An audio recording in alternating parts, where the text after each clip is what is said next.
Hello everyone, welcome back to my channel. This side Siddhi and आज की class में मैं आप सभी के लिए लेकर आई हूँ MHI 04 या फिर आपका जो है MHI 104, यानी कि अगर आप पुराने सिलेबस के हैं या फिर नए सिलेबस के लिए हैं तो आज की मैराथन क्लास आप सभी के लिए होने वाली है। तो बिना वीडियो को स्किप करे वीडियो के एंड तक बने रहिएगा। तो जैसे कि आप सभी जानते हैं कि आपके सब्जेक्ट का नाम है पॉलिटिकल स्ट्रक्चर इन इंडिया, तो ये भी और यहाँ पर आपका कल एग्ज़ाम होने वाला है। यहाँ पर मैराथन क्लास में कुछ प्रॉब्लम आ चुकी थी जिसकी वजह से मैं वीडियो अपलोड नहीं कर पाई थी, लेकिन कई ऐसे स्टूडेंट हैं जिनको ये अपडेट नहीं मिल पाई। ऑलरेडी मैंने आपके यूट्यूब चैनल की कम्युनिटी बॉक्स पर, टेलीग्राम पर, हर जगह ये अपडेट डाल दी थी कि यहाँ पर जो मैंने आपकी मैराथन क्लास की ऑलरेडी वीडियो तैयार रखी थी, बट पता नहीं वो कैसे डिलीट हो गई थी, जिसकी वजह से ये मैराथन क्लास जो कल आने वाली थी वो आज आ रही है। थोड़ा सा लेट ज़रूर हो गया है, बट येस, आप लोगों ने इतना पेशेंस दिखाया उसके लिए थैंक यू। बट यहाँ पर कई ऐसे स्टूडेंट हैं जिन्होंने कहा कि यहाँ पर कि मैम ने एंड टाइम पर ऐसा कर दिया। नहीं, तो यहाँ पर आप लोगों को समझना चाहिए, यहाँ पर एग्ज़ाम सिर्फ आप ही का नहीं होता, स्टूडेंट के साथ साथ टीचर का भी होता। तो जितनी टेंशन आपको इतनी मुझे भी, आप सभी को लेकर के। और यहाँ पर मेरी पूरी कोशिश है कि इतने कम टाइम में भी अगर आप इस मैराथन क्लास को देखकर चले जाएंगे तो भी आप कल का एग्ज़ाम बहुत अच्छा देकर जाएंगे। ठीक है, तो चलिए ज़्यादा टाइम ना वेस्ट करते हुए अपनी आज की क्लास को स्टार्ट करते। मेरे चैनल पर जो फर्स्ट टाइम आए जल्दी से चैनल सब्सक्राइब कर लो, बेल आइकन प्रेस कर लो, ताकि आगे जो नेक्स्ट मैराथन क्लास आएगी उसकी अपडेट आप सभी को मिलते रहे। और वीडियो पसंद आए तो लाइक शेयर करना बिल्कुल भी मत भूलना।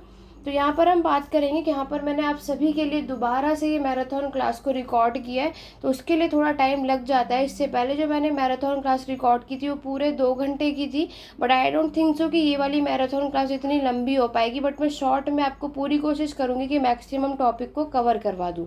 तो यहाँ पर मैराथन क्लास में सबसे पहले मैं MHI 04, MHI 104 के वो टॉपिक्स करवा देती हूँ जो मैक्सिमम आपके एग्ज़ाम में रिपीट होते ही होते हैं। देखो, जिस पे सबसे पहला जो है वो है हमारा first chapter early Tamilakam. Early Tamilakam हमारा फर्स्ट चैप्टर है। नए सिलेबस का तो पता नहीं, बट पुराने सिलेबस के लिए ये टॉपिक बहुत ज़्यादा इंपॉर्टेंट है। नए सिलेबस में भी आ सकता है, बट देखो अगर आपके चीफडम अर्ली तमिलकम से क्वेश्चन आएगा तो क्या बताओगे। अर्ली तमिलकम के चीफडम के रिलेटेड आपसे एग्जाम में क्वेश्चन पूछा जाता है। तो याद रखना, जो आपका चीफडम है ये इमर्ज हुआ था तमिलकम में कौन से समय पर, जब संगम एज का टाइम पीरियड चल रहा था। संगम एज का जो पीरियड माना जाता है उसमें हमारी 3 डायनेस्टीज आती है, चेर, चोल और पांड्या डायनेस्टी। ठीक है, जिसे आप किसके नाम से जानते हो, यस, जिसको आप संगम पीरियड के नाम से भी जानते हो। तो ये तीनों के तीनों डायनेस्टी साउथ इंडिया में इमर्ज हुई थी। इसके बारे में हमें किसने बताया था, अशोक ने अपने एडिक्ट में बताया था कि यहाँ पर इन्होंने इन तीनों डायनेस्टीज को क्या बोला है, चीफडम तमिलकम का नाम मेंशन करा है। तो ये चीज़ आपको यहाँ पर बतानी है। इसी यहाँ पर आप देखोगे कि जब हम साउथ इंडिया के बारे में पढ़ते हैं तो आपको जो भी साहित्य है, जो भी कुछ मिलेगा वो कौन सी भाषा में देखने को मिलता है, तमिल में देखने को मिलेगा। उसके बाद आप देखोगे कि तमिल के समय पर हमें कुछ एक आपको याद रखना है, किलर चीफ। ठीक है, किलर चीफ जो लोग होते हैं ये लोग शिकार ही करते हैं। ठीक है, हंटिंग का काम करते हैं, जिसको और क्या, किलर चीफ को और क्या बुलाते हैं, जितने भी हंटर्स होते हैं उन्हें आप बुला सकते हो वेट्टाई और आपका कुरावर। ठीक है, ये तीनों चीज़ें आपको याद रखनी है। उसी तरीके से जैसे कि आपका किलर चीफ है, इसी तरीके से वेल्लीर होता है। वेल्लीर जो है वो आपके हिल एरिया में रहते हैं, ये आपको याद रखना है। उसके बाद आता है आपका venter. Venter system is mainly ये आपके रिप्रेजेंट करता है किसको, चेर, चोल और पांड्या, यानी ये तीनों के तीनों को ही यहाँ पर रिप्रेजेंट करता है। और चीफडम में ये तीनों ही डायनेस्टी जो है वो रूल कर रही होती है।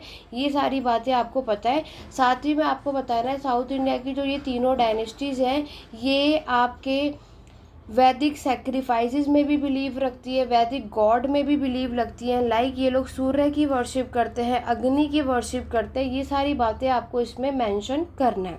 ठीक है, तो यहाँ पर आप लोग मैप भी बना सकते हो। अगर आपको पूरा मैप नहीं आता है तो सिर्फ इंडिया का साउथ इंडिया वाला जो पार्ट है वो आप बना सकते हो, जिसमें आपका जो चेर डायनेस्टी है वो यहाँ पर रूल करता है वेस्टर्न में, आपका चोल डायनेस्टी, और नीचे होता है आपका पांड्या डायनेस्टी। तो ये आप इस तरीके से छोटा सा साइड में अपने एग्जाम में मैप भी बना सकते हो। ठीक है, चलिए आगे बढ़ते हैं। फर्स्ट चैप्टर में इतना ही आपको करना है। नेक्स्ट हम बात करेंगे आपका सेकंड। अगर इन्होंने फर्स्ट नहीं पूछा तो एज ऑफ बुद्धा, और इसी में आपका है गणासंघ। देखो गणासंघ जो नए स्टूडेंट है जिनका सब्जेक्ट 104 है, गणसंघ जो है ये आपको एक सेपरेट यूनिट कर दिया गया है। तो पुराने सिलेबस के लिए ये टॉपिक 10 मार्क का ही है, बट नए के लिए 20 मार्क्स में भी हो सकता है। तो गणासंघ जरूर आ सकता है, तो ये आप ज़रूर पढ़ना। अगर इन्होंने आपके अर्ली तमिलकम नहीं पूछा तो ये territorial state age of Buddha के बारे में पूछते हैं। लेकिन अगर ये आपसे एज ऑफ बुद्धा के बारे में पूछेंगे तो क्या मेंशन करना है उसको समझते हैं। देखो यहाँ पर आपका जो 6th सेंचुरी BC का टाइम था, उस टाइम पर बहुत सारी टेरिटोरियल स्टेट हमारे नॉर्थ इंडिया में, उत्तर भारत में इमर्ज हुई थी। वही आपका टाइम पीरियड है एज ऑफ बुद्धा का, ठीक है। तो यानी कि हम किसे कह सकते हैं, ये आपका आयरन एज, लोह युग का समय, जब आपकी टेरिटोरियल स्टेट यानी 6th सेंचुरी BC में, यानी कि जब आपके एम्पायर किंगडम का यहाँ पर विस्तार हुआ था, ये आपको बताना है। जैसे कि आप सभी को पता है कि यहाँ पर 16 महाजनपद हमें देखने को मिलते हैं। कितने टेरिटोरियल स्टेट यहाँ पर इमर्ज होते हैं? 16 महाजनपद, जो कि आप लोगों ने ऑलरेडी कई बार पढ़ रखा है।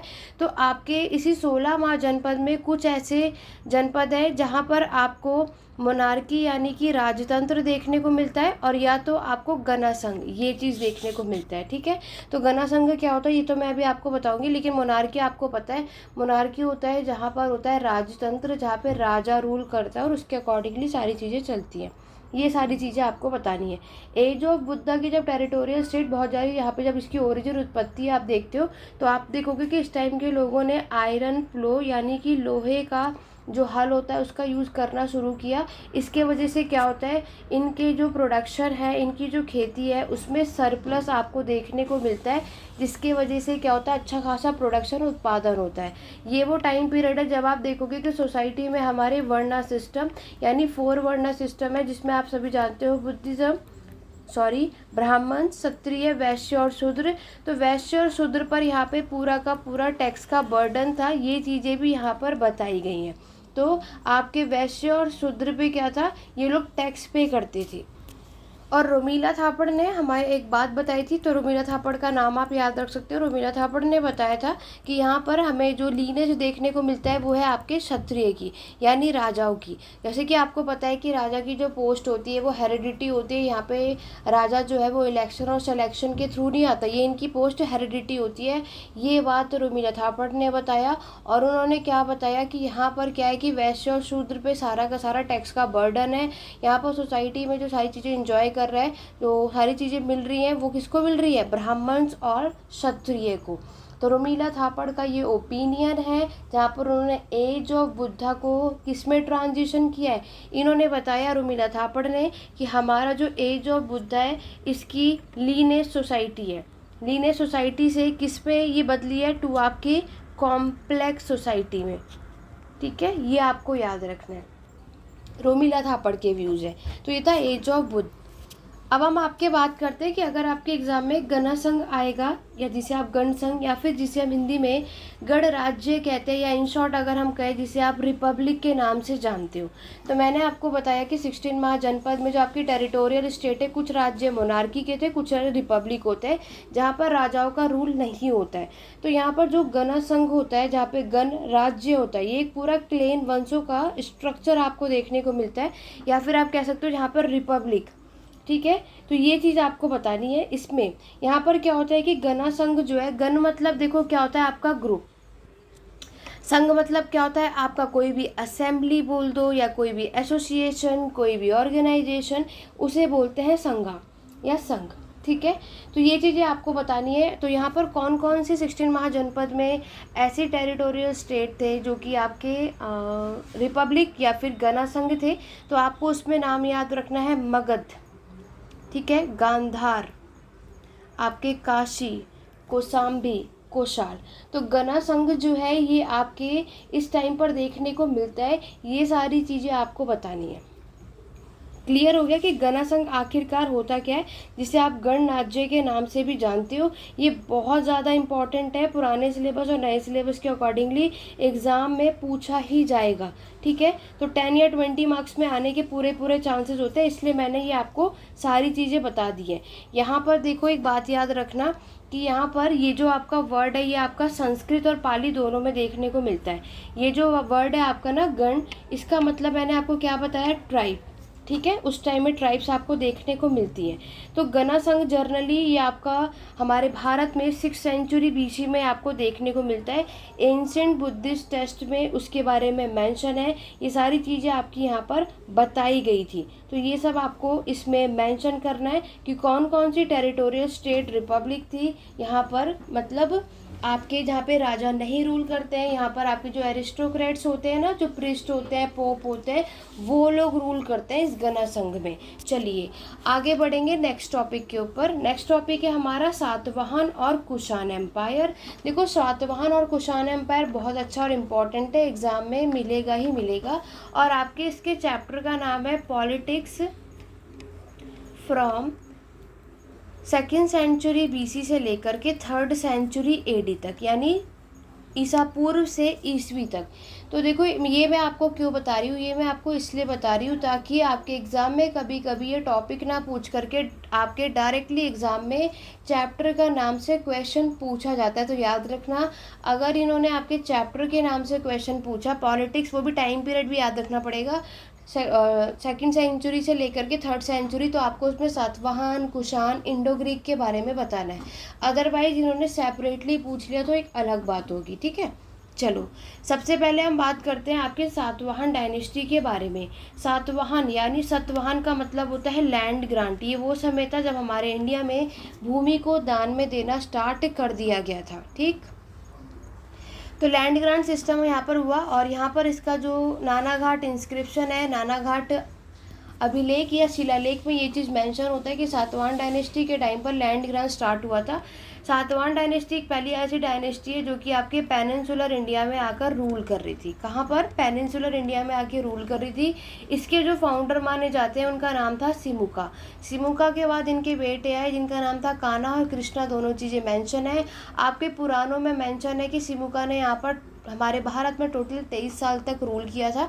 कृष्णा के बाद आप इसी तरीके से सारी चीज़ें आपको याद रखनी है। ठीक है, फिर कृष्णा और आपके कान्हा और फिर आपके आते हैं सतकर्णी फर्स्ट। तो ये इस तरीके से आपके सातवाहन डायनेस्टी में बहुत सारे रूलर ने रूल किया था, ये बातें आपको याद रखनी है। ठीक है, सातवाहन के समय पर लैंड ग्रांट सिस्टम स्टार्ट हुआ था, ये मैंने आपको बता दिया। सातवाहन के समय पर मोनार्की सिस्टम आपको देखने को मिलता है, और ये सबसे ज़्यादा कृष्णा गोदावरी वैली पर ये साम्राज्य का राइज हुआ था। और ये लोग यहाँ पर खासतौर से art and craft, trade, network, urban, social, ये सब पे यहाँ पर आप देखते हो। इनका जो मेन इकोनॉमिक सेंटर होता है सातवाहन का, उसे हम कहते हैं पैथन। पैथन इनका मेन है। ठीक है, पैथन इनका मेन इकोनॉमिक एक्टिविटीज़ जहाँ पर ये करते थे। और इस समय के जो देखोगे तो ये आपके बुद्धिज़्म और जैनिज़्म दोनों को ही मानते थे, दोनों को ही ये लोग बिलीव करते थे, ये बात आपको याद रखनी है। नासिक के इंस्क्रिप्शन में भी ये बात मेंशन है कि श्री सतकर्णी फर्स्ट ने यहाँ पर हमारे भारत में 18 साल तक रूल किया था, ये आपको याद रखना है। ठीक है, उसके बाद जैसे कि मैंने आपको बताया कि ये जो सातवाहन में मैट्रिलिनियन सिस्टम था। यहाँ पर आपने एक पर्सन का नाम सुना है, आपके गौतमी पुत्र सतकर्णी। गौतमी पुत्र सतकर्णी जो रूलर थे, ये पहले ऐसे राजा थे जिन्होंने अपने नाम के आगे अपने माँ का नाम लगाया था। मतलब इन्होंने अपने मदर को इम्पोर्टेंस सबसे ज़्यादा दी थी, क्योंकि आप जानते हो कि ज़्यादातर सोसाइटी में मैट्रिलिनियन को छोड़ करके पैट्रियार्किलियन होता है ना, फादर को इम्पोर्टेंस दी जाती है। ये सारी चीज़ें आपको बतानी है। सातवाहन के टाइम पर आप देखोगे कि ये लोग आपके रेवेन्यू कलेक्ट करते थे, जो राजस्व लेते थे, एक तो एग्रीकल्चर से लेते थे, एक दूसरा ट्रेड करेगा कोई व्यापार। तब नेक्स्ट हम बात करेंगे इंडस्ट्री। ये सारी चीज़ों से आप देखोगे सातवाहन के समय पर आपका ऐसा बोला जाता है कि सबसे ज़्यादा पॉपुलर जैनिज़्म और बुद्धिज़्म के जो मॉन्यूमेंट्स हैं, सबसे ज़्यादा कंस्ट्रक्ट, सबसे ज़्यादा पॉपुलर सातवाहन डायनेस्टी के टाइम पर हमें देखने को मिलता है। तो ये था आपका सातवाहन डायनेस्टी, जो कि आप सभी को याद रखना है। सातवाहन डायनेस्टी के जो फाउंडर थे उनका नाम था सिमुका। सातवाहन डायनेस्टी के लास्ट रूलर भी आपको याद रखना है, जिनका नाम था पुलामी थर्ड। ठीक है। इसी के साथ ये साम्राज्य जो है वो ख़त्म हो जाता है। और यहाँ पर याद रखना कि हमारे सातवाहन का जो एडमिनिस्ट्रेशन है, जो कि आपका प्रशासन है, वो माना जाता है क्या था आपका, डिसेंट्रलाइज, विकेंद्रीकरण। डिसेंट्रलाइज का मतलब होता है जब पावर डिस्ट्रीब्यूट हो जाती है, एक इंसान के हाथों में पावर नहीं रहती है। अब हम बढ़ेंगे आपके नेक्स्ट टॉपिक यानी कि कुषाण एम्पायर, कुषाण साम्राज्य के बारे में। कुषाण साम्राज्य के बारे में अगर हम बात करते हैं, ये भी बहुत इंपॉर्टेंट टॉपिक है। इसका जो प्रशासन था वो था सेंट्रलाइज, मतलब यहाँ पर मोनार्की सिस्टम थी और यहाँ पर जो सारी पावर है राजा के ही हाथ में थी, वो डिस्ट्रीब्यूट नहीं हुई थी। सातवाहन में डिस्ट्रीब्यूट हो चुकी थी क्योंकि फ्यूडल लॉर्ड के हाथों में वो कंट्रोल चला गया था। कुषाण एम्पायर के जो फाउंडर है वो आपके माने जाते हैं कुजाला कदफीसस। तो कुजाला कदफीसस ने इस साम्राज्य का विस्तार किया था। कुजाला कदफीसस ने, और यहाँ पर देखो हर एक रूलर, हर एक राजा का एक काम होता है कि जब भी वो राजा बनेगा, रूलर बनेगा, अपने साम्राज्य का उन्हें विस्तार करना है।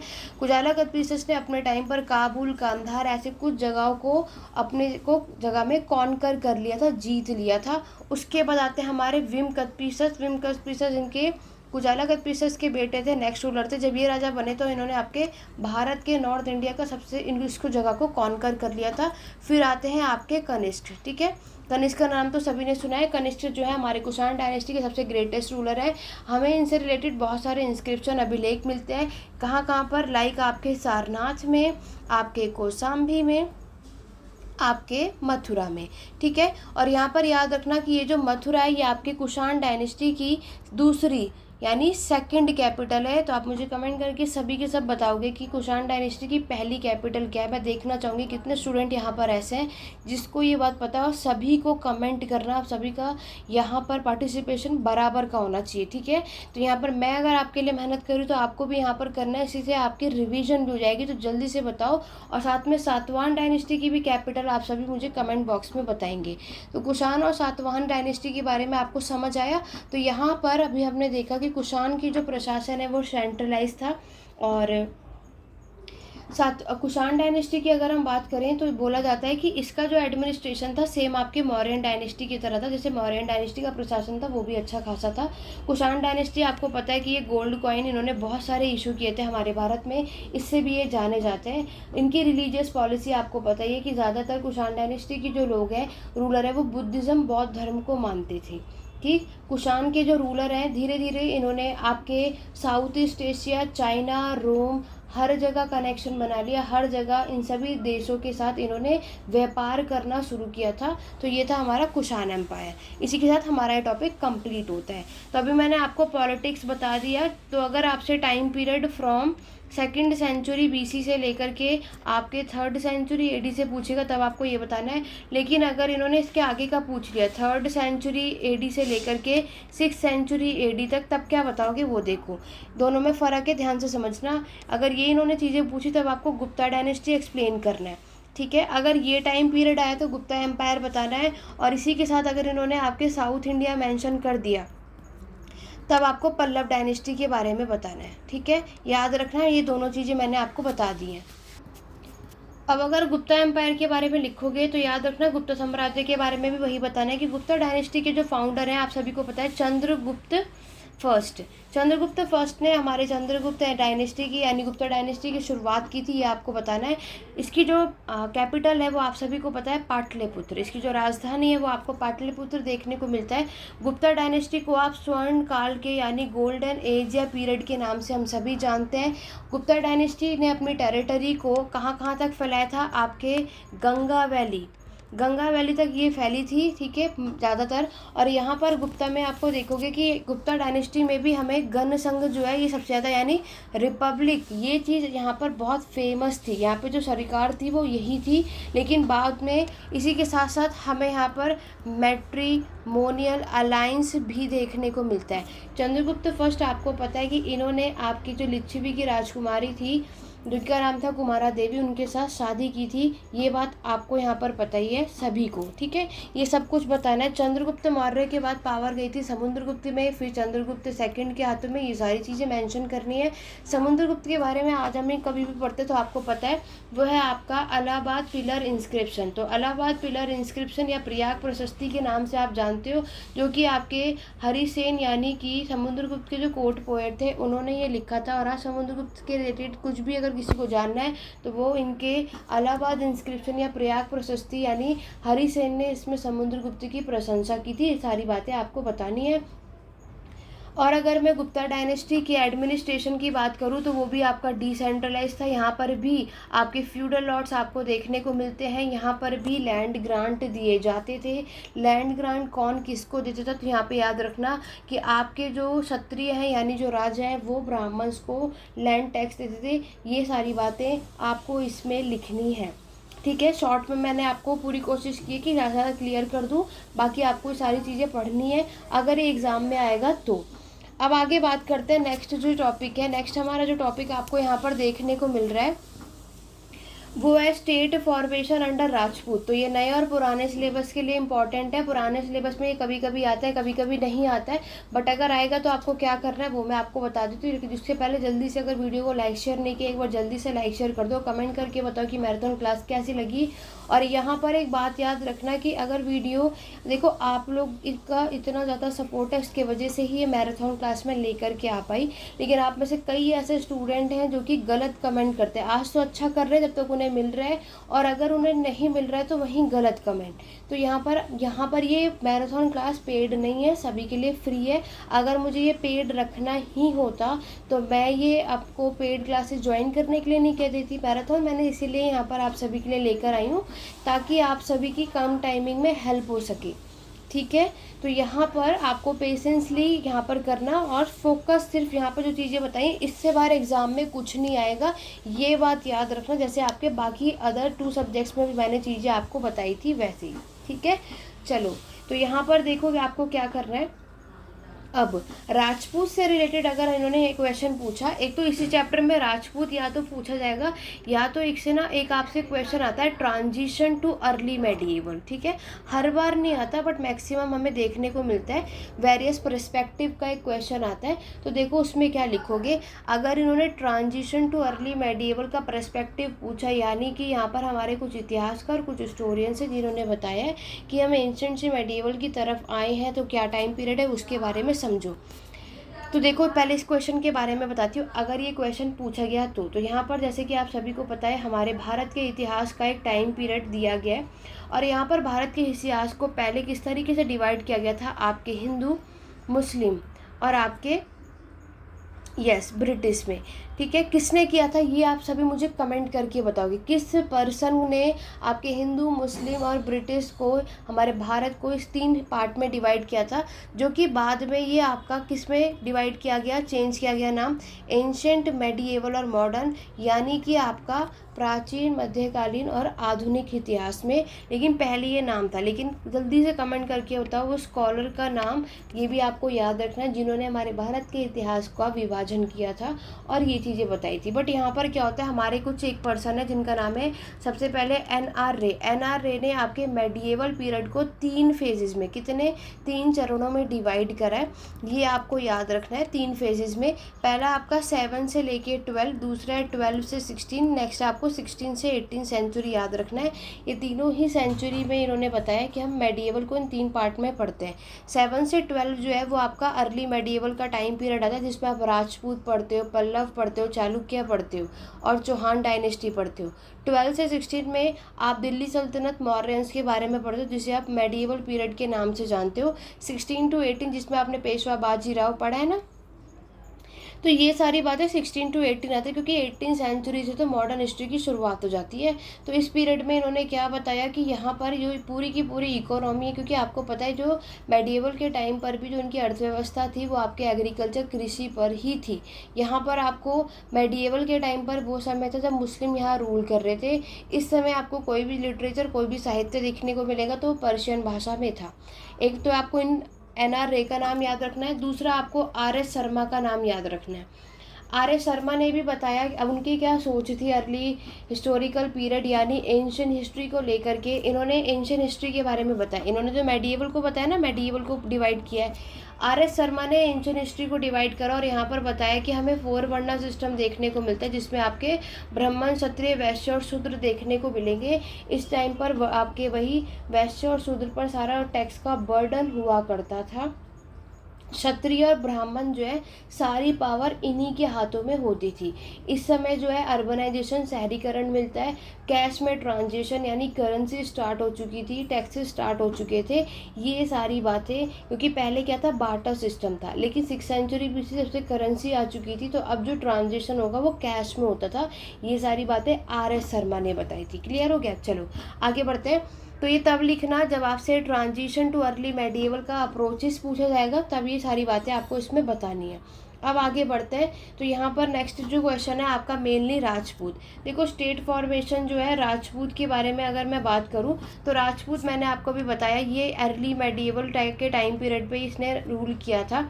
और राजपूतों के बारे में बोला जाता है कि टोटल इनके कितने क्लेन हैं, टोटल 36 वंश यानी 36 राजपूत हमें देखने को मिलते हैं। कुछ राजपूत की उत्पत्ति को लेकर के बहुत यहाँ पर भी डिबेट था। कुछ कहते हैं कि ये आपके फॉरेनर्स हैं, कुछ कहते हैं कि ये आपके इंडियन ओरिजिन है इनकी उत्पत्ति। हर जगह अलग अलग बातें बताई जाती हैं। इसमें आपके राष्ट्रकूट कौन कौन से वंश जो 36 में से अगर आपके राष्ट्रकूट डायनेस्टी होती है ना, राष्ट्रकूट हुए, प्रतिहार हुआ, पाल डायनेस्टी हुआ, सेन डायनेस्टी हुआ, चौहान्स हुए, ऐसे बहुत सारे आप देखोगे कि ये सारे के सारे राजपूतों में आते हैं। ठीक है, ये बातें आपको बतानी है। राजपूत जो है ये आपके इमर्ज हुए थे 7th सेंचुरी AD ईस्वी में। अर्ली मेडिएवल का टाइम पीरियड भी यही माना जाता है। और ये लोग क्या थे, क्या ये थे आपके एक तरीके के ट्राइबल पीपल, ठीक है, जो कि एक जगह से दूसरी जगह माइग्रेट करते रहते थे। ये आपको याद रखना है। बाद में आपको देखोगे कि यहाँ पर हमें क्षत्रिय वर्ण, ये जो आपके राजपूत होते हैं ना, कौन से वर्ण से बिलोंग करते हैं, क्षत्रिय रूलर होते थे। ये बात तो आपको भी पता है, आप लोग आराम से बता भी पाओगे। तो यहाँ पर आपने क्या देखा कि इसमें कोई भी डाउट नहीं है कि ब्राह्मण और क्षत्रिय स्टेट ये दोनों ऐसे हैं जिसको आपके यहाँ पे ये मतलब ब्राह्मण और क्षत्रिय दोनों ही रूलिंग क्लास है इन शॉर्ट में अगर हम देखेंगे तो। इसी के साथ राजपूत का टॉपिक भी डन होता है। नेक्स्ट हम बात करेंगे पल्लव, चालुक्य, मौर्यन डायनेस्टी। देखो ये पुराने सिलेबस के अकॉर्डिंगली इन तीनों में से कोई एक आता है, यानी 20 मार्क्स का। नए सिलेबस में क्या पता 2 क्वेश्चन आ जाए, क्या पता 3 क्वेश्चन आ जाए, हमें कुछ नहीं पता, इसलिए हम सब पढ़ कर जाएंगे। चलिए यहाँ पर हम बात करते हैं आपकी पल्लव डायनेस्टी के बारे में। सबसे पहले देखो अगर इन्होंने पल्लव डायनेस्टी साउथ इंडिया का पूछा, या तो ये डायरेक्ट टॉपिक से पूछते हैं, वरना इनके जो चैप्टर का नाम है वो आपका है पॉलिटिक्स इन पेनिनसुलर इंडिया। ठीक है, कब से कब तक, 6 to 8 सेंचुरी AD। 6 से 8 सेंचुरी AD का टाइम पीरियड में अगर पेनिनसुलर की पॉलिटिक्स पूछेंगे तब आपको पल्लव डायनेस्टी को एक्सप्लेन करना है, चालुक्य को और पांड्या डायनेस्टी को यहाँ पर हमें एक्सप्लेन करना है। देखो मैक्सिमम आपके nature of political process between 6 to 8 century peninsular India, ये क्वेश्चन आपसे पूछ लिया जाता है। अगर ये क्वेश्चन आपसे पूछा जाएगा तो आपको क्या बताना है कि 6 to 8 सेंचुरी के टाइम पर हमारे इंडिया में बहुत सारे स्टेट इमर्ज हुए थे और यहाँ पर आपको मोनार्की, राजतंत्र देखने को मिलता है। यहाँ पर आपको क्या बताना है कि इनकी जो इकोनॉमी है वो एग्रेरियन आपको देखने को मिलती है। यहाँ पर अब साउथ इंडिया के बारे में पढ़ रहे हैं तो हमें यहाँ पे ब्रह्मदया देखने को मिलता है, जो कि ब्रह्मदया का मतलब सभी को पता है, जो कि आप लैंड ग्रांट, भूमि दान में देते हो किसको, टू ब्राह्मण्स को। तो ब्राह्मण्स को जो लैंड ग्रांट में दिया जाता है उसे कहते हैं ब्रह्मदया।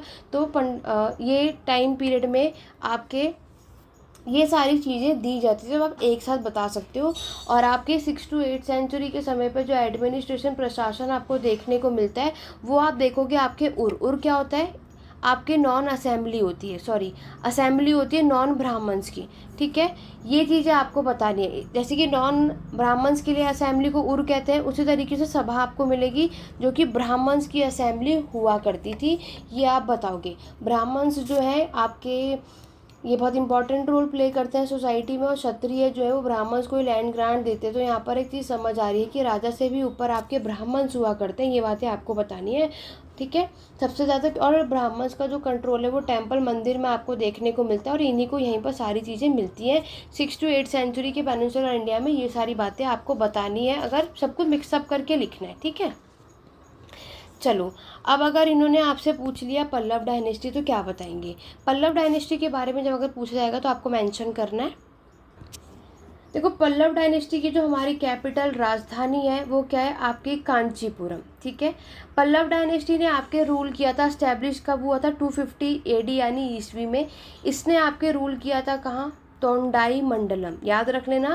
तोंडाई मंडलम रीजन में पल्लव डायनेस्टी के रूलर ने रूल किया था। यहाँ पर जो राजा है वो हेड है, ठीक है। मोनार्की सिस्टम आपको यहाँ मिलती है, राजा की जो पोस्ट है वो हेरिडिटी होती है, और राजा जो होते हैं यहाँ पर वो क्या करते हैं, कुछ टाइटल अडॉप्ट करते हैं, लाइक इस तरीके का, जैसे कि महाराजा, या फिर कह सकते हो महाराजा अधिराज, या फिर आप कह सकते हो महारथी राजा, इस तरीके की, ठीक है। इस तरीके से क्या करते हैं कि ये लोग यहाँ पर टाइटल अडॉप्ट करते हैं ताकि ये अपने आप को सुपीरियर दिखा सकें। उसके बाद राजा ही क्या करता है, राजा आपके मिनिस्टर्स, आपके मंत्रियों को अपॉइंट करता है ताकि वो अपने साम्राज्य का, क्योंकि इतना बड़ा एम्पायर होता है तो अकेले तो हैंडल कर नहीं पाएंगे, तो ये क्या करते हैं अपने प्रशासन में कुछ मिनिस्टर को अपॉइंट करते हैं ताकि अलग अलग डिपार्टमेंट को यहाँ पर देख सकें। तो यहाँ पर आपके काउंसिल ऑफ मिनिस्टर को अपॉइंट करते हैं, तो काउंसिल ऑफ मिनिस्टर को बोला जाता है अमात्य। अमात्य जो होते हैं वो कौन होते हैं, जो कि मिनिस्टर्स होते हैं, मंत्री होते हैं, जो कि आपके पूरे प्रशासन के कामों को लुक आफ्टर करते हैं। पल्लव डायनेस्टी में आपको जुडिशरी सिस्टम भी मिलेगा, क्योंकि आप सभी को पता है इंसाफ भी दिलाना, तो जुडिशरी सिस्टम भी आपको यहाँ पर मिलता है, जहाँ पर आपकी जो भी किसी ने कुछ गलत काम किया हो तो कोर्ट में ही सारी बातें मिलती हैं। नेक्स्ट हम बात करेंगे आर्मी की, तो मैंने मिलिट्री एडमिनिस्ट्रेशन आपको बताया था, इन्फेंट्री, कैवलरी, चैरियट्स, ये सारे एलिफेंट, ये सब मिलिट्री एडमिनिस्ट्रेशन आपको मिलेगा। पल्लव डायनेस्टी में लैंड टैक्स भी लिया जाता था, ठीक है, जिसे आप क्या बोलते हो, कदम्बई। कदम्बई होता है जो साउथ इंडिया में जो लैंड टैक्स लिया जाता है। लैंड टैक्स के अलावा और भी बहुत सारे टैक्स लिए जाते हैं। हमारे कॉपर प्लेट यानी कुछ इंस्क्रिप्शन में मेंशन है कि पल्लव डायनेस्टी के टाइम पर टोटल 18 टैक्सेस लिए जाते थे, 18 प्रकारों के कर यहाँ पर मेंशन है। और यहाँ पर टैक्सेशन में चाहे वो टैंक हो, कुएँ हो, रिवर्स हो, हर एक चीज़ों पर टैक्स लगता था, ठीक है। तो ये सारी आपको चीज़ें यहाँ पर बतानी है। और यहीं अगर मैं बात करूँ तो पल्लव डायनेस्टी के प्रशासन में आपको उर, नाडु, ब्रह्मदेया, नगरम सब के सब देखने को मिलता है। तो देखो नाडु क्या होता है, नाडु होता है आपका ग्रुप ऑफ उर, ठीक है, ग्रुप ऑफ उर होता है। और नाडु को जो हैंडल करता है यानी जो हेड होता है उसे आप कहते हो नट्टारम, ठीक है, या नट्टार कहते हैं। नट्टार लिख लो, वो ज़्यादा बेटर है, ठीक है। नट्टार जो नाडु का हेड होता है, जो उसके सारे कामों को देखता है, उसे कहते हैं नट्टार। मतलब ये आपका एक गांव है, उसे कहते हो नाडु, उस पर बहुत सारे उर होते हैं। अब क्लियर है, ये सारी बातें आपको यहाँ पर लिखनी है। आपके पल्लव डायनेस्टी का जो एडमिनिस्ट्रेशन है उसकी बात अगर हम करें तो ये कुछ इस तरीके से डिवाइड है, जैसे कि सबसे पहले आता है आपका मंडलम। मंडलम आपका फर्दर डिवाइड होगा कोट्टम, जिसको आप प्रोविंस यानी प्रांत के नाम से जानते हो, क्योंकि अब साउथ इंडिया के एडमिनिस्ट्रेशन पढ़ रहे हैं तो इसलिए नाम थोड़ा सा चेंज है। उसके बाद ये फर्दर डिवाइड होगा जिसे हम नाडु कहते हैं, जो तो होता है आपका गाँव। उसके बाद ये फर्दर डिवाइड होगा जिसे आप कहते हो उर। उर जो है हमारे प्रशासन का सबसे स्मॉलेस्ट यूनिट माना जाता है। तोंडाई मंडलम में बताया जाता है, जो कि मैंने आपको बताया कि पल्लव डायनेस्टी तोंडाई मंडलम में रूल कर रहे थे। वहाँ पर हमें टोटल कितने प्रोविंस, 24 प्रांत देखने को मिलते हैं। चलो, पल्लव डायनेस्टी यहीं पर हमारा कंप्लीट होता है। आगे हम बात करते हैं चोल डायनेस्टी के बारे में। तो चोल डायनेस्टी के बारे में अगर हम बात करें तो इसके जो रूलर है, इसके जो फाउंडर है वो थे करिकल। लेकिन हमारे ये डायनेस्टी ने क्या किया कि बहुत अच्छे रूलर थे कि इन्होंने आपके श्रीलंका तक को कॉन्कर कर लिया था, अपने अंडर में कर लिया था। चोल डायनेस्टी बहुत साउथ इंडिया की सबसे पावरफुल डायनेस्टी है। धीरे धीरे इसने साउथ इंडिया की अदर डायनेस्टी को हरा करके सब जगह को कॉन्कर कर लिया था, एनेक्स कर लिया था। ये सारी बातें भी आप जानते हो। चोल डायनेस्टी भी साउथ इंडिया में आती है और आपको पता है साउथ इंडिया आपके टेम्पल के लिए बहुत ज़्यादा फेमस है। टेम्पल भी बहुत सारे कंस्ट्रक्ट यहाँ पे करवाए गए थे। और उसके बाद अगर मैं बात करूँ तो यहाँ पर आप देखते, जैसे टेम्पल की बात कर रहे हो तो यहाँ पर राजा राज ने बहुत सारे टेम्पल बनवाए थे। जल्दी से सभी करके कमेंट करके बताएंगे कि यहाँ पर राजा राज ने कौन सा टेम्पल कंस्ट्रक्ट कराया था। चोल डायनेस्टी का जो सबसे इम्पॉर्टेंट पोर्ट यानी बंदरगाह जो होता है वो था आपका कावेरी पट्टनम, ठीक है, जिसे आप उरायूर के नाम से भी जानते हो। दोनों का नाम यहाँ पर मेंशन कर सकते हो, जो कि आपके लिए इम्पॉर्टेंट है। चोल डायनेस्टी का जो प्रशासन है वहाँ पर भी आपको उरनाडु मिलेगा देखने को, ब्रह्मदेया और नगरम। एक नाम और ऐड कर लो, तो उरनाडु पता चल गया, ब्रह्मदेया पता है। नगरम की बात करूँ तो ये व्यापारियों का संगठन होता है, ऑर्गेनाइजेशन ऑफ मर्चेंट। और ये व्यापारी अलग रहते थे, इनका एक अलग ही ग्रुप होता था, ये अलग ही इनके सारे काम चलते थे। तो चोल एडमिनिस्ट्रेशन की जो पहली बात तो ये कि चोल की जो कैपिटल है ये सभी को पता है, तंजौर, ये कैपिटल है, इसकी राजधानी है। और यहाँ पर भी वही प्रोविंस मंडलम में आपको देखने को मिलेगा। फिर फर्दर डिवाइड होगा नाडु में, यहाँ पर भी लैंड टैक्स ले जाता है जिसे हम कदम्बई के नाम से जानते हैं। विलेज की जो गवर्नमेंट चलती है, जो प्रशासन है, वही आपके उर, नाडु, ब्रह्मदेया नगरम, सभा। सभा मैंने आपको बताया जो कि ब्राह्मण्स की होती है। तो आप चोल डायनेस्टी के लिए मैप भी बना सकते हो इस तरीके से बॉक्स बना करके। मैंने आपको बताया जिसको पूरा मैप नहीं आता तो इंडिया का साउथ इंडिया वाला पार्ट बना करके यहाँ पर वो मेंशन कर सकते हो कि आपकी जो चोल डायनेस्टी है वो यहाँ पर रूल करती है।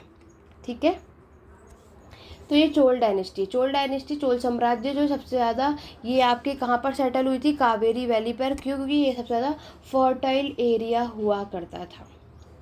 और चोल डायनेस्टी, ये सारी बातें आपको यहाँ पे मेंशन करना है। चोल डायनेस्टी के जो राष्ट्र रूलर थे उनका नाम था राजेंद्र थर्ड। उसके बाद ये साम्राज्य खत्म हो जाता है।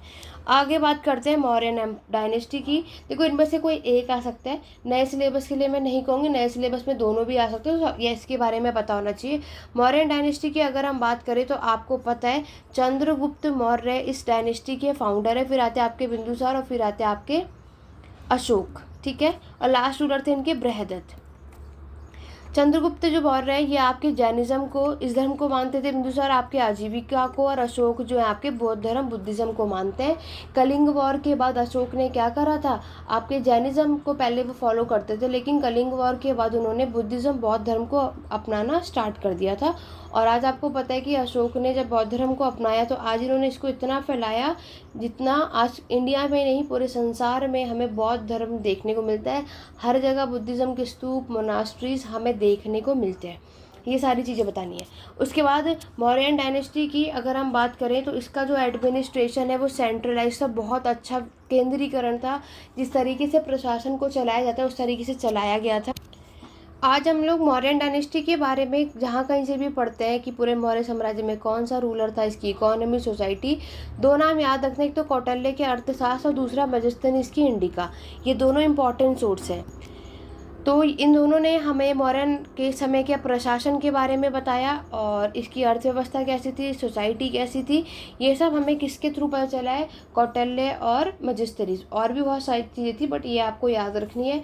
यहाँ पर पुष्यमित्र शुंग ने इस साम्राज्य का पतन किया था, जो कि आपके बृहदत्त के गवर्नर थे, और पुष्यमित्र शुंग ने फिर अपने साम्राज्य की स्थापना कर दी थी। ये सारी बातें आपको इसमें बतानी है। ठीक है, देखो इसका प्रशासन, एडमिनिस्ट्रेशन सिस्टम भी आपको याद रखना है। जो कौटिल्य ने अर्थशास्त्र लिखा था उन्होंने पूरी चीज़ें बताई थी। यहाँ पर जो राजा होते हैं वो भी कुछ टाइटल लेते हैं, लाइक कुमार, प्रिंस, इस तरीके के। ठीक है, ये चीज़ें आपको याद रखनी है। मौर्यन का प्रशासन बहुत ही ज़्यादा वो था। अशोक जब राजा बने थे तो उन्होंने अपने टाइम पर गवर्नर अपॉइंट किया था।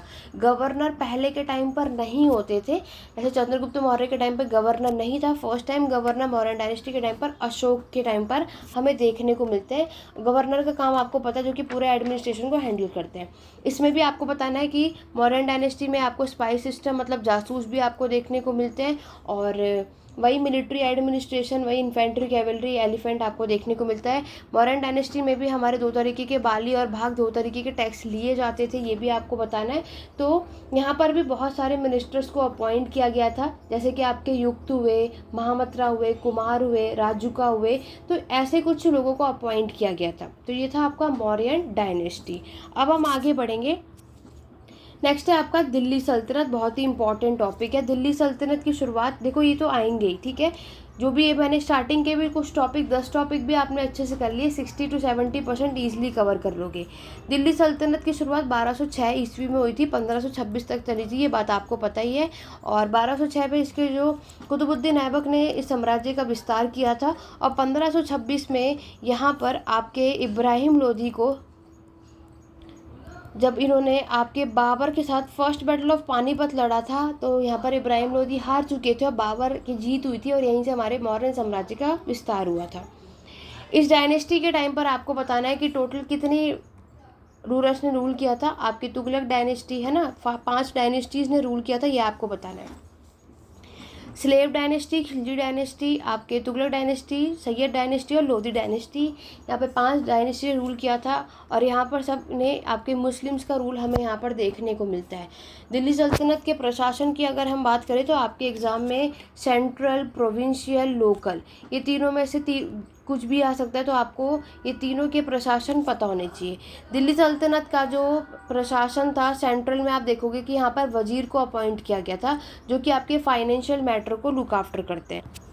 इसी तरीके से आपको नाम याद रखना है दीवाने अर्ज। दीवाने अर्ज की अगर मैं बात करूं तो ये आपके मिलिट्री अफेयर्स के कामों को लुक आफ्टर करते हैं। उसके बाद अगर मैं बात करूं तो आपको याद रखना है दीवाने इंशा। दीवाने इंशा को भी आपको याद रखना है एग्जाम पॉइंट ऑफ व्यू के लिए, ये आपके रॉयल कॉरेस्पॉन्डेंट के डिपार्टमेंट को देखते हैं। उसके बाद दीवाने था आपका रिसालत। दीवाने रिसालत आपको याद रखना है, जो कि रिलीजियस मैटर को लुक आफ्टर करते हैं। और एक है दीवाने रियासत, दोनों में फ़र्क है, ये मार्केट के कामों को देखते हैं। ठीक है। सेंट्रल एडमिनिस्ट्रेशन में जो भी मिनिस्टर को अपॉइंट किया जाता है वो सुल्तान करता है, वहाँ का राजा करता है कि किसे राजा बना, कि किसे किस डिपार्टमेंट में काम करवाना है और किसे नहीं। ठीक है, ये सारी बातें आपको इसमें बताना है। इसी तरीके से अगर हम आपके प्रोविंशियल एडमिनिस्ट्रेशन, प्रोविंशियल के प्रांत को देखते हैं, तो प्रोविंशियल में आपको चीज़ें क्या याद रखनी है कि प्रोविंशियल में भी लाइक आपके होता है एकता, और फिर होता है सिख, उसके बाद होता है आपका परगाना। ठीक है, उसके बाद आपको देखने को मिलेगा ग्राम। तो ये होता है आपका प्रोविंस। सिख होता है आपका डिस्ट्रिक्ट लेवल, परगाना होता है आपका तहसील, ग्राम तो आपको पता ही है विलेज लेवल होता है। तो विलेज लेवल पे जो मिनिस्टर अपॉइंट किए जाते हैं उनका नाम था पटवारी और आपके मुकद्दम। पटवारी अकाउंटेंट होते थे, मुकद्दम हेडमैन होते थे। परगाना तहसील लेवल की अगर मैं बात करूँ तो यहाँ पर आपको आमिल याद रखना, जो रेवेन्यू कलेक्ट करते थे, और दूसरा आपको कारकुन, जो कि अकाउंटेंट होते थे। सिख यहाँ पे जो उसका हेड होता था उसे कहते थे आप सिकदर। एकता में एकता सिस्टम जो है ये मालवा, गुजरात, बंगाल, डेक्कन हर जगह फैला, और ये आपके इसको हम माली और मुक्ति के नाम से भी जानते हैं। तो ये आपके गवर्नर हुआ करते थे, ये भी लॉ एंड ऑर्डर को मेंटेन करके रखते थे, रेवेन्यू कलेक्ट करते थे प्रोविंस लेवल पे। ये सारी बातें आपको याद रखनी है। यहाँ पर हमें बर्दी भी देखने को मिलते हैं, जो कि इंटेलिजेंस ऑफिसर होते थे। इसी तरीके से आपको फौजदार देखने को मिलते हैं। ठीक है, तो ये सिकदर और फौजदार ये दोनों हमें मोहम्मद बिन तुगलक के टाइम पर मिलते हैं। ठीक है, और सिकदर की मैं बात करूँ तो ये अलाउद्दीन खिलजी ने अपॉइंट किया था। तो ये सब दिल्ली सल्तनत के प्रशासन में मेंशन करना है। आगे बढ़ते हैं, मुगल्स के बारे में अभी बताऊंगी लास्ट में, क्योंकि बहुत इंपॉर्टेंट है। मुगल का टॉपिक 20 नहीं तो 40 मार्क्स में आ जाता है, लेकिन मैं बाकी चीज़ें पहले डिस्कस कर देती हूँ, उसके बाद बताऊँगी। विजयनगर एम्पायर और बहामनी साम्राज्य, वेरी इंपॉर्टेंट। बहामनी कभी भी आएगा तो 10 में आएगा, विजयनगर तो आएगा ही आएगा। विजयनगर में या तो अयागर सिस्टम 10 मार्क्स में आएगा, नयागर सिस्टम 20 या 10 में आ सकता है, या तो उसका पूरा स्टेट फॉर्मेशन पूछेंगे। देखो, विजयनगर एम्पायर की सबसे पहले बात करते हैं। तो मोहम्मद बिन तुगलक यानी तुगलक डायनेस्टी जब रूल कर रही थी तो उसी टाइम पर बहुत सारे स्टेट ने अपने आप को इंडिपेंडेंट डिक्लेयर कर दिया था, जिसमें से विजयनगर और बहामनी भी थे। विजयनगर एम्पायर की अगर हम बात करते हैं, स्टेट फॉर्मेशन बता रही हूँ। विजयनगर एम्पायर की जो फाउंडर हैं वो थे आपके 2 भाई, जिनका नाम था हरिहर और बुक्का। हरिहर बुक्का, इन दोनों ने साम्राज्य की स्थापना इतने टाइम पीरियड में की थी, जो कि आपको याद होनी चाहिए, विजयनगर एम्पायर में। ठीक है, तो यहाँ पर और जिसको हम विजयनगर जो है ये आपके हिंदुओं की डायनेस्टी मानी जाती है, और बहामनी जो है ये मुस्लिम्स की मानी जाती है। ये भी आपको याद रखना है। हरिहर और बुक्का ने इस डायनेस्टी को इस्टेब्लिश किया था आपके साउदर्न बैंक ऑफ तुंगाभद्र। ठीक है, और विजयनगर एम्पायर की जो कैपिटल है, जो राजधानी है, वो हम्पी मानी जाती है। विजयनगर एम्पायर में टोटल हमें देखने को मिलता है कि यहाँ पर कितनी 4 डायनेस्टीज़ ने रूल किया था, जिसमें आपके संगम, सोल्व, तुलवा, अरबीडो, ये डायनेस्टी ने यहाँ पर रूल किया था। हरिहर फर्स्ट जब राजा बना था तो इसने अपने टाइम पर कौन कौन सी जगहों को, एक तो आपके मैसूर और दूसरा आपके मदुराई, इन दोनों जगहों को कैप्चर कर लिया था। ठीक है, और बहुत अच्छा रहा। और इसी तरीके से कृष्णदेव राय का नाम याद रखना है, सारे रूलर के नेम याद नहीं करने आपको। कृष्णदेव राय जो कि आपके तुलवा डायनेस्टी से बिलोंग करते थे, और ये भी एक बहुत इंपॉर्टेंट रूलर है। जब ये राजा बने थे तो इन्होंने आपके रायचूर, बहुत सारी जगहों को कॉन्कर कर लिया था। ठीक है, अपने साम्राज्य का विस्तार इन्होंने कृष्णा रिवर से लेकर के कावेरी रिवर तक, अरेबियन सी से लेकर के बे ऑफ बंगाल तक अपने साम्राज्य का विस्तार किया था। कृष्णदेवराय बहुत अच्छे खासे प्रशासन थे, रूलर थे, इन्होंने बहुत अच्छा प्रशासन चलाया था। इन्होंने अपने टाइम पर बड़े बड़े टैंक्स, कैनाल्स बनवाए थे इरीगेशन, सिंचाई करने के पर्पज़ से। इन्होंने अच्छा खासा मिलिट्री एडमिनिस्ट्रेशन को मेंटेन करके रखा था। इन्होंने यहाँ पर रेवेन्यू को बढ़ा दिया था और आर्ट एंड आर्किटेक्चर भी आपको बहुत सारा देखने को मिलता है। साथ ही साथ कृष्णदेवराय आपके एक अच्छे खासे स्कॉलर भी माने जाते हैं, ठीक है। और कृष्णदेवराय के समय पर आप देखोगे कि कृष्णदेवराय ने 1565 ईस्वी में एक बैटल लड़ा था। उस बैटल का नाम था बैटल ऑफ कैलिकट। तो इसमें कृष्णदेव जो राय जो है वो वीक हो गए थे। और इसी के टाइम पर क्या होता है कि यहाँ पर कंबाइंड फोर्स था ना आपके, जिसमें आपके अहमदनगर, बीजापुर, गोलकोंडा, बिदार, क्योंकि देखो विजयनगर और बहामनी में ना बराबर का लड़ाइयाँ, वॉर चलती रहती थी। विजयनगर का प्रशासन देखो याद रखना अच्छा खासा वेल ऑर्गेनाइज था। यहाँ पे जो आपके प्रशासन का जो हेड होता था वो राजा होता था। राजा ही काउंसिल ऑफ मिनिस्टर यानी मंत्री परिषद को अपॉइंट करता था। और यहाँ पर भी आपको प्रोविंस, डिस्ट्रिक्ट लेवल पे लोग देखने को मिलते हैं। यहाँ पर भी आर्मी, इन्फेंट्री, कैवलरी, ये सारी चीज़ें आपको देखने को मिलेगी। यहाँ पर भी विजयनगर के टाइम पर भी लैंड रेवेन्यू लिया जाता था। जुडिशियल एडमिनिस्ट्रेशन भी था। यहाँ पर जो इंसाफ दिलाता था वो राजा ही होता था, ठीक है। यहाँ पर विजयनगर में जो वुमेन की पोजीशन थी वो अच्छी खासी थी। वहाँ पर ये लोग पढ़ती भी थी, आई मीन एजुकेटेड भी थी, अच्छे पॉइंट ऑफिसर्स भी थी, कुछ क्लर्क थी, कुछ अकाउंटेंट थी, कुछ एस्ट्रोलॉजर थी, ये सारी चीज़ें बता सकते हो। और विजयनगर के टाइम पर चाइल्ड मैरिज, पॉलीगैमी, सती प्रथा बिल्कुल हटा दी गई थी। इकोनॉमिक कंडीशन की बात करूँ तो विजयनगर एम्पायर में इरिगेशन पॉलिसी, टेक्सटाइल, माइनिंग, ये सारी चीज़ें आपको मिलती हैं। और फाइनली जो विजयनगर साम्राज्य का जो पतन हुआ था वो अराबिडो डायनेस्टी, जो आपकी लास्ट डायनेस्टी है, वो वीक होने की वजह से, और फिर विजयनगर एम्पायर को जो आपके बहामनी के यानी जो बीजापुर और गोलकोंडा ने फाइनली इसको कॉन्कर कर लिया था। और यहीं पर हमारे विजयनगर ख़त्म हो जाता है, ठीक। अब यहीं पर देखो बहामनी कभी भी आएगा तो 10 मार्क्स में आएगा। बहामनी साम्राज्य, बहामनी एम्पायर, ये मैंने आपको बताया मुस्लिम, इसके जो फाउंडर हैं उनका नाम था बहमन शाह, इसी के नाम से ही था आपके साम्राज्य का नाम, जिनको हम जफ़र खान के नाम से भी जानते हैं। ये नोबल थे, मोहम्मद बिन तुगलक के बहामन शाह एक नोबल थे। इन्होंने बहमनी साम्राज्य को 1347 में बहामनी साम्राज्य को इंडिपेंडेंट डिक्लेयर कर दिया था। और ये साम्राज्य ने आपके पूरे डेक्कन पार्ट में रूल किया। और इसके जो राजधानी है वो थी आपकी गुलबर्ग। मोहम्मद शाह, मोहम्मद साहब, अहमद शाह, इन सारे रूलरों ने रूल किया। बाद में ये डायनेस्टी 5 में डिवाइड हो गई जब क्या नाम था, मोहम्मद गबन, यस मोहम्मद गबन थे, तो जिसमें ये हारे थे, जिसकी वजह से बहामनी साम्राज्य 5 किंगडम में डिवाइड हो गया था, जिसको आपको याद रखना है बीजापुर। बहामनी कभी भी आएगा 10 मार्क्स का आएगा, ठीक है। बीजापुर आपका अहमदनगर, नेक्स्ट है आपका बेरार, उसके बाद है आपका गोलकोंडा और उसके बाद है बिदार, ये 5। बहमनी साम्राज्य का प्रशासन जो है वो फ्यूडल टाइप का हमें प्रशासन देखने को मिलता है। और यहाँ पर भी गवर्नर्स जो है वो कंट्रोल करते थे हमारे इसको। बहामनी साम्राज्य में एजुकेशन सिस्टम अच्छा मिलेगा, मुस्लिम रूल करते थे, उन्होंने बहुत सारे मदरसा को कंस्ट्रक्ट कराया था। अरेबिक और पर्शियन भाषा इसको ज़्यादा फ्लोरिश कराया था, ठीक है, ये बातें याद रखनी है। तो ये था आपका बहामनी साम्राज्य, क्लियर हो गया। चलिए आगे बढ़ते हैं। अब मैं आपको मालवा साम्राज्य के बारे में बताती हूँ। देखो जब इसी समय विजयनगर बहामनी ने जब आपको इंडिपेंडेंट डिक्लेयर किया था, इसी तरीके से और भी देशों ने किया था, मालवा, हैदराबाद, सब ने, है ना। तो मालवा साम्राज्य का विस्तार तभी हुआ था और ये आपके कहाँ पर, सेंट्रल इंडिया में लोकेटेड हुई थी। मालवा अगर हम बात करें तो ये आपके हाई जो सबसे ऊपर प्लेट्यू था, मतलब कह सकते हो नर्मदा और ताप्ती रिवर के पास आपको ये देखने को मिलता है। इसकी जो कैपिटल है पहली मानी जाती थी धार, बाद में इसको शिफ्ट करा दी गई मांडू में, ठीक है, बाद में इसकी राजधानी शिफ्ट हो गई थी। तो मालवा का जो साम्राज्य है, जब इसका इंडिपेंडेंट डिक्लेयर हो गया, यहाँ पर भी हमें मोनार्की सिस्टम देखने को मिलता है, राजतंत्र, यहाँ पर भी राजाओं ने रूल किया था। तो आप देखोगे कि सबसे पहला नाम आपके दिलवर खान है। दिलवर खान ने यहाँ पर रूल किया था, तुगलक के ये गवर्नर माना करते थे उस टाइम पे मालवा के, और तब इन्होंने इंडिपेंडेंट डिक्लेयर कर दिया था। और तब ये टाइम था 1401 से 02 AD का। दिलवर खान जो है ये मैट्रिमोनियल रिलेशनशिप इन्होंने इस्टेब्लिश किया था। इसके बाद नेक्स्ट रूलर जो आए थे उनका नाम था होसांग शाह, ठीक है। होसांग शाह ने यहाँ पर रूल किया था, जिनकी इन्होंने भी बहुत सारी जगहों को कॉन्कर किया था, बाद ग्वालियर तक भी इन्होंने ये गए थे, उन पर इनका पूरा कंट्रोल था। उसके बाद आए थे आपके मोहम्मद शाह आपके होसांग शाह के बाद यहाँ पर आए थे। उसके बाद गियास शाह, इस तरीके से यहाँ पर आए। और बाद में मालवा जो है वो 1518 में कोलैप्स हो जाता है। ठीक है, तो ये आपको बताना है। ये 10 मार्क्स में मैक्सिमम मालवा हमें देखने को मिल जाता है। चलो देखो, नेक्स्ट है आपका नयाकर सिस्टम। नयाकर सिस्टम अगर आपसे पूछा जाएगा तो ये विजयनगर साम्राज्य का एडमिनिस्ट्रेशन यानी प्रोविंशियल एडमिनिस्ट्रेशन यानी प्रांतीय प्रशासन में आपको देखने को मिलता है। यहाँ पर राजा जो है अपनी लैंड को डिस्ट्रीब्यूट करता है।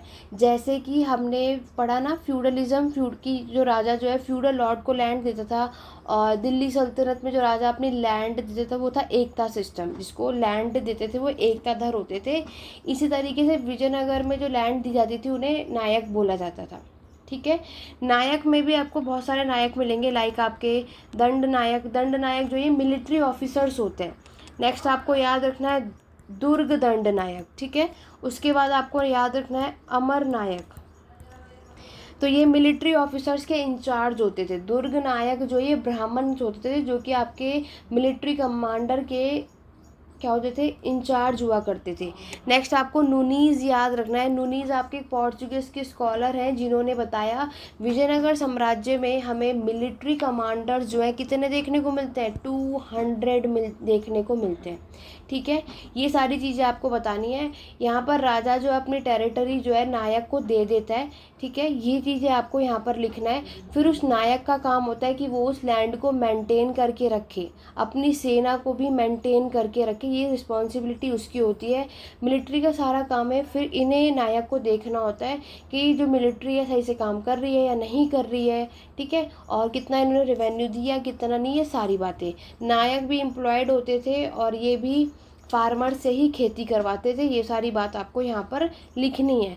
यहाँ पर जो नायक है वो वही सेम चीज़ लैंड ग्रांट देते थे, टैक्स देते थे, जिसको हम मान्या कहते हैं। नायक के पास इतनी पावर हुआ करती थी कि वो जो है कॉइन भी इशू कर सकते थे। जो भी उस टाइम का रूलर होगा ना, राजा के नाम का सिक्के भी जारी कर सकते थे। नायक को जो अपॉइंट करता था वो कौन करता था, जो भी उस टाइम का रूलर होगा राजा, और उसकी पोजीशन हेरिडिटी होती थी। ठीक है, बाय चांस कभी यहाँ पर राजा वीक पड़ जाए तो उसके नायक ही उसकी मदद करेगा, यानी ये मिलिट्री होती है। नायका सिस्टम जो है अच्छा खासा विजयनगर एम्पायर में ये फ्लोरिश हुआ था। ठीक है, ये सारी बातें आपको इसमें लिखनी है। नेक्स्ट हम बात करेंगे अयागर सिस्टम। अयागर सिस्टम हमारा कभी भी आएगा 10 मार्क्स का आएगा। अयागर सिस्टम जो है ये आपका विलेज एडमिनिस्ट्रेशन है। ये प्रोविंशियल पे था ना, ये विलेज प्रशासन होता है। इस सिस्टम में हर एक गांव में कितने फंक्शन यहाँ पर होते हैं, 12 फंक्शनरीज आपको देखने को मिलते हैं जो कि राजा अपॉइंट करते थे। ठीक है, अयागर सिस्टम इसको बोला जाता है। और यहाँ पर इस अयागर को आपके क्या मिलता है, इनको जो टैक्स वो क्या, ये क्या होते हैं, लैंड फ्री टैक्स।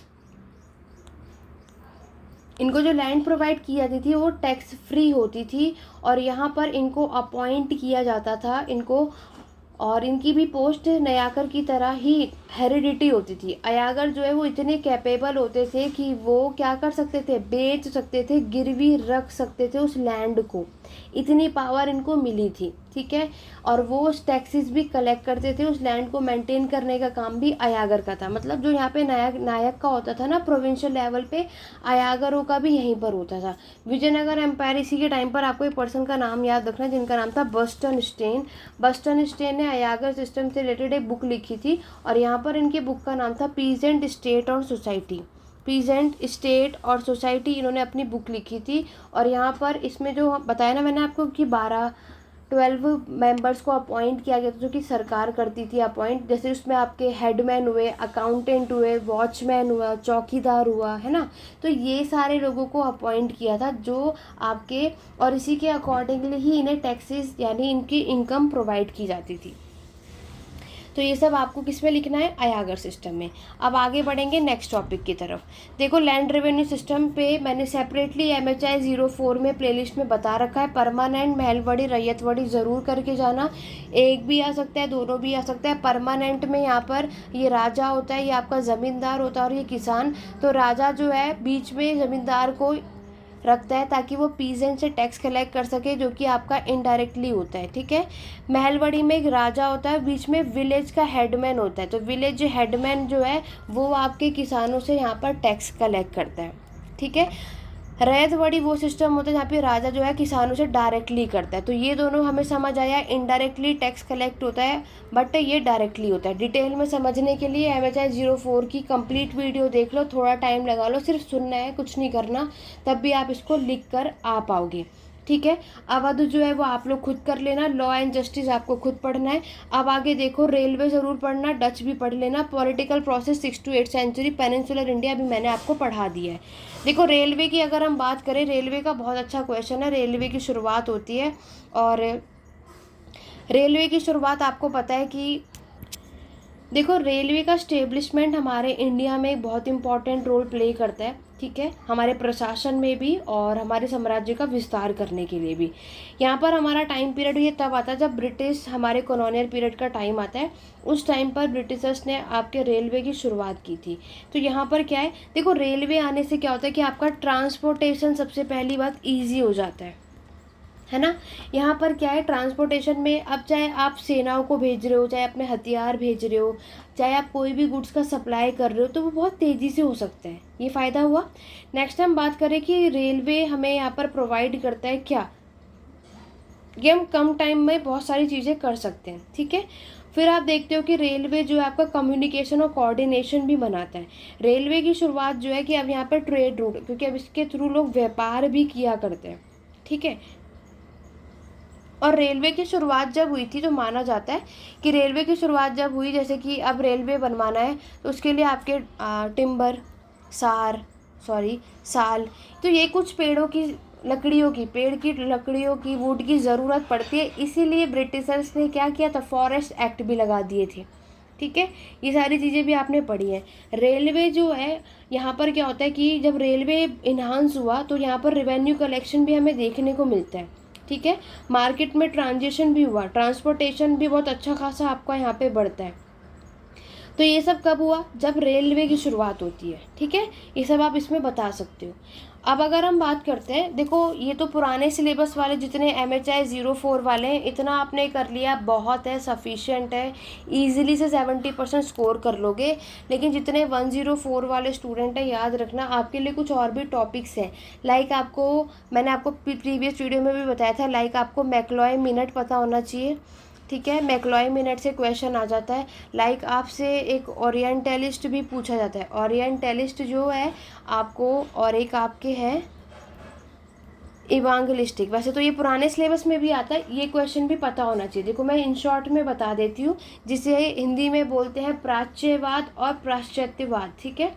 देखो यहाँ पर क्या होता है, जो ओरिएंटलिस्ट होते हैं इनकी सोच पुरानी होती है। ये जो होते हैं ना, इनकी सोच क्या होती है, इनकी सोच होती है आपकी पुरानी, ये ओल्ड थिंकर होते हैं, ठीक है। इन शॉर्ट में बता देती हूँ, ये होते हैं मॉडर्न, यानी ये इंग्लिश ब्रिटिशर्स जो आज की मॉडर्न सोच जो रखते हैं। ओरिएंटलिस्ट जो है ये आपके पुरानी सोच के, तो ऑब्वियस है ये हमारे प्राचीन जो एंशिएंट टेस्ट है उसका प्रमोट करते हैं। ये हमारे इंडियन कल्चर, भारत के संस्कृति को प्रमोट करते हैं। ओरिएंटलिस्ट ये जो थिंकर हैं ये फॉरेनर हैं, लेकिन फॉरेनर के होने के बावजूद ये इंडियन के कल्चर को प्रमोट करते हैं, एंशेंट की टेस्ट में बिलीव करते हैं। हिंदू कॉलेज इन लोगों ने इस्टेब्लिश किया था बनारस में, मदरसा भी इस्टेब्लिश किया था, संस्कृत कॉलेज भी सेटअप किया था, जर्नल्स भी लिखे गए थे।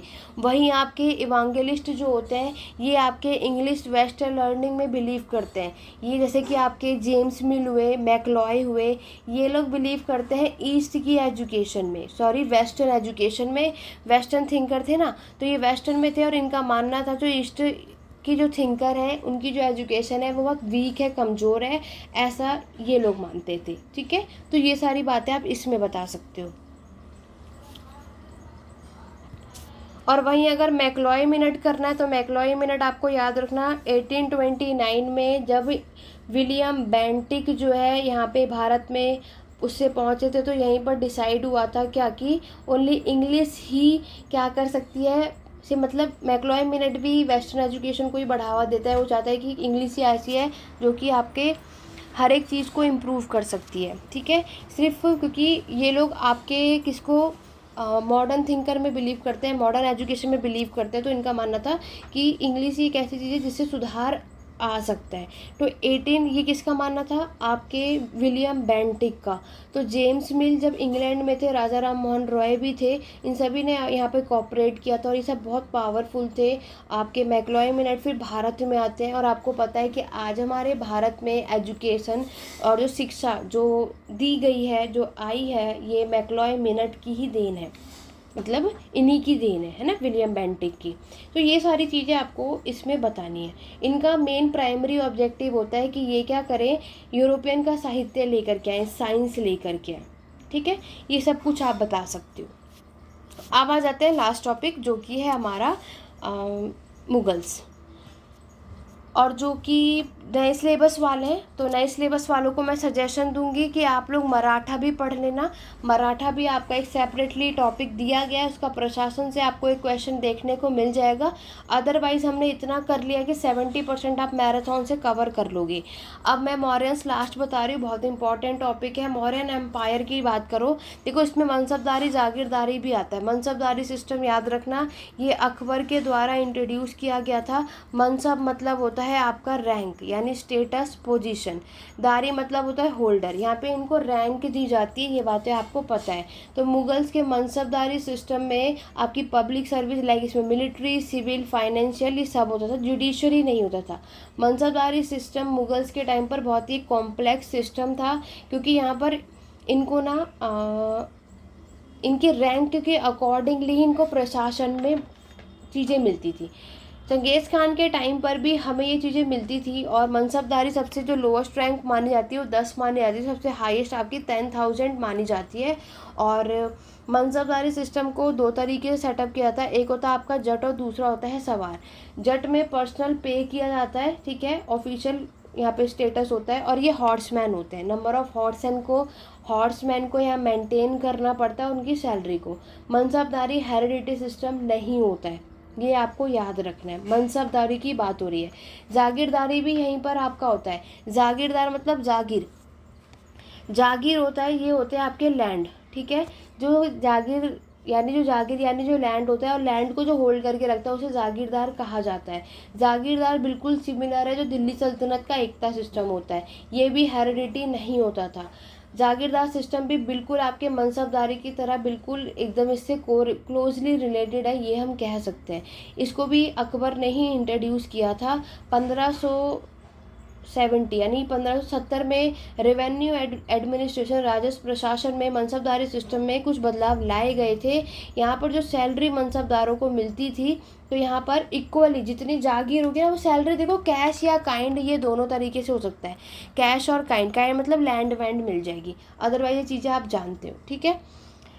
फिर अगर मुगल्स के बारे में आपको पता है कि मुगल साम्राज्य की स्थापना, इसकी शुरुआत बाबर ने की थी। बाबर से करते करते औरंगजेब तक की कहानी आपको याद रखनी है। और बाबर ने 1526 में अपने साम्राज्य का विस्तार किया था, और 1707 में औरंगजेब की डेथ होने के बाद ये साम्राज्य खत्म हो जाता है। बाबर के बाद आए थे आपके हुमायूं, ये याद रखना आपको, ठीक है। फिर आए थे आपके अकबर, फिर आए थे आपके जहांगीर,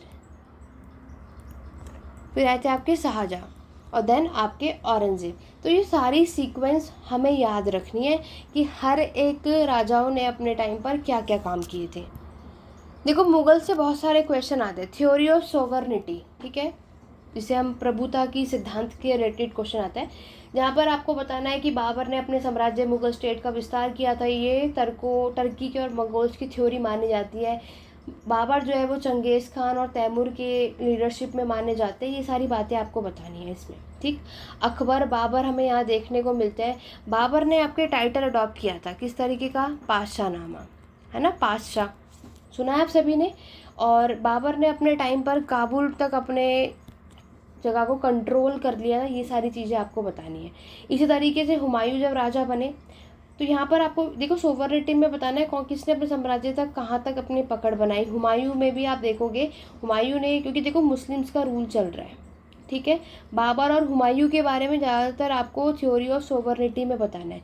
इसी तरीके से इंपीरियल आइडियोलॉजी विचारधारा पूछी जाती है। इसमें अकबर जो है वो हायरार्की, जिसमें देखो आइडियोलॉजी पूछेगा तो अकबर के बारे में बताना है, थ्योरी ऑफ सोवरेनिटी में बाबर और हुमायूं के बारे में बताना है। आइडियोलॉजी की अगर मैं बात करूँ तो आइडियोलॉजी में अकबर के बारे में बताना है कि अकबर ने अपने मनसबदारी सिस्टम को डेवलप किया था ताकि ये अपने राज्य की जो नीड है उसको क्या कर सके, पूरा कर सके। और यहाँ पर अकबर के टाइम पर इसमें हमें अकबर के बारे में बताना है। अकबर की जो हमें सारी चीज़ें हम पढ़ते हैं तो आपने देखा है कि इनकी जो बुक थी अकबरनामा, वो आपको बताना है। आईनी अकबरी वो आपको बताना है, जो हम पहले भी पढ़ चुके हैं। आईनी अकबरी भी लिखी गई थी। आईनी अकबरी के बारे में भी आज अगर हम कहीं भी कुछ पढ़ते हैं तो पूरे टोटल 3 वॉल्यूम में हम इसको कवर करते हैं, ठीक है। ये लिखी थी आपकी किसने, अबुल फजल ने। ये चीज़ें आपको मेंशन करनी है। और अकबर के टाइम पर इन्होंने आपके सुलाइकुल को भी यहाँ पर ले आए थे, जिसका मतलब क्या होता है, ये आपके पीस के लिए होता है। तो सुलाइकुल इन्होंने इसलिए इंट्रोड्यूस किया था ताकि ये पीस फॉर ऑल, शांति लेकर के आना चाहते थे। ये चाहते थे कि आज जो हिंदू और मुस्लिम में इतना जो गैप बना हुआ है उसको दूर कर सके, ठीक है। ये सारी चीज़ें, ये जो इनका आइडिया था कि ये चाहते थे कि ये सूरज की पूजा करते थे, वर्शिप करते थे।